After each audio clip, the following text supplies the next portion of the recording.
Há homens que nascem para mudar o mundo, mas o que ninguém conta é o preço que isso cobra da alma. Ragnar Lothbrok não é apenas um personagem de uma série. Ele é um espelho de tudo aquilo que carregamos e que fingimos não sentir, porque, no fundo, quem nunca foi o Ragnar por alguns instantes? No começo, ele só queria olhar além do horizonte, sair da rotina sufocante, romper com a repetição dos dias, provar para si mesmo que a vida tinha que ser mais do que simplesmente existir. E é curioso porque todos nós, em algum momento, já sentimos esse desejo, aquele incômodo no peito, aquela certeza de que se a gente continuar vivendo assim, sem mudança, a gente vai acabar morrendo, mesmo estando vivo. Ragnar queria o novo, o desconhecido, o impossível, e conseguiu. Mas a pergunta que fica é: o que acontece quando você conquista tudo o que queria? Com o tempo, o fazendeiro virou guerreiro, o guerreiro virou o líder virou lenda. Mas aos poucos, o brilho nos olhos de Ragnar foi desaparecendo. Tem uma cena que sempre volta na minha cabeça. Ele está sentado, sozinho, depois de mais uma vitória, cercado de ouro, de seguidores, de aplausos, mas por dentro ele está vazio. É como se cada batalha vencida, ao invés de trazer satisfação, só aumentasse o buraco que crescia dentro dele. E eu me pergunto quantas vezes a gente busca sucesso pensando que ele vai preencher os nossos vazios. E quando finalmente chegamos lá, percebemos que o vazio continua, só que agora mais silencioso, mais fundo, mais difícil de ignorar.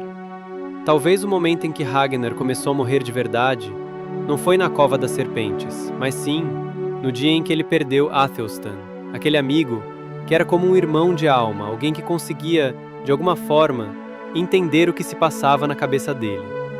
Depois da morte de Athelstan, o Ragnar que conhecíamos foi desaparecendo, não de uma vez, mas aos poucos, como uma vela queimando devagar até a última gota de cera.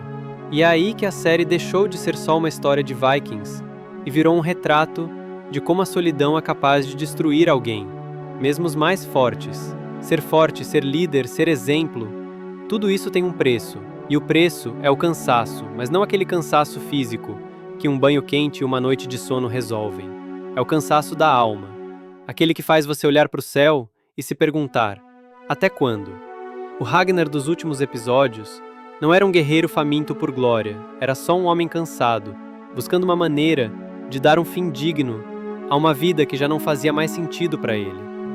Talvez o momento mais filosófico de toda a trajetória dele seja aquele em que ele aceita o próprio destino, ele sabe que vai morrer, ele escolhe morrer, não por fraqueza, mas por lucidez.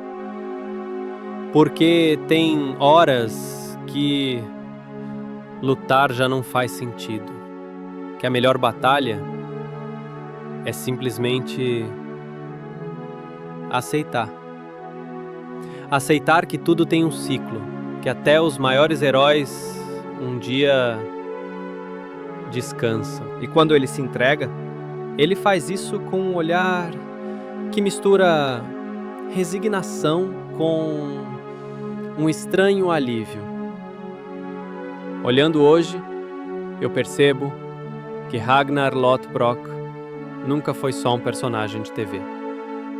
Ele foi uma metáfora da nossa própria busca, dos nossos erros, das nossas perdas, do cansaço que a gente não conta pra ninguém, das noites em que a gente deita e fica encarando o teto, se perguntando se tudo isso faz sentido. E a verdade é que, muitas vezes, não faz. Mas, mesmo assim, a gente levanta no dia seguinte. A gente continua. Assim como Ragnar continuou até onde pôde. E talvez essa seja a maior lição de todas. Não somos obrigados a ser fortes o tempo todo. Não somos obrigados a entender tudo o tempo todo. E, quando chegar o momento, também teremos o direito de descansar.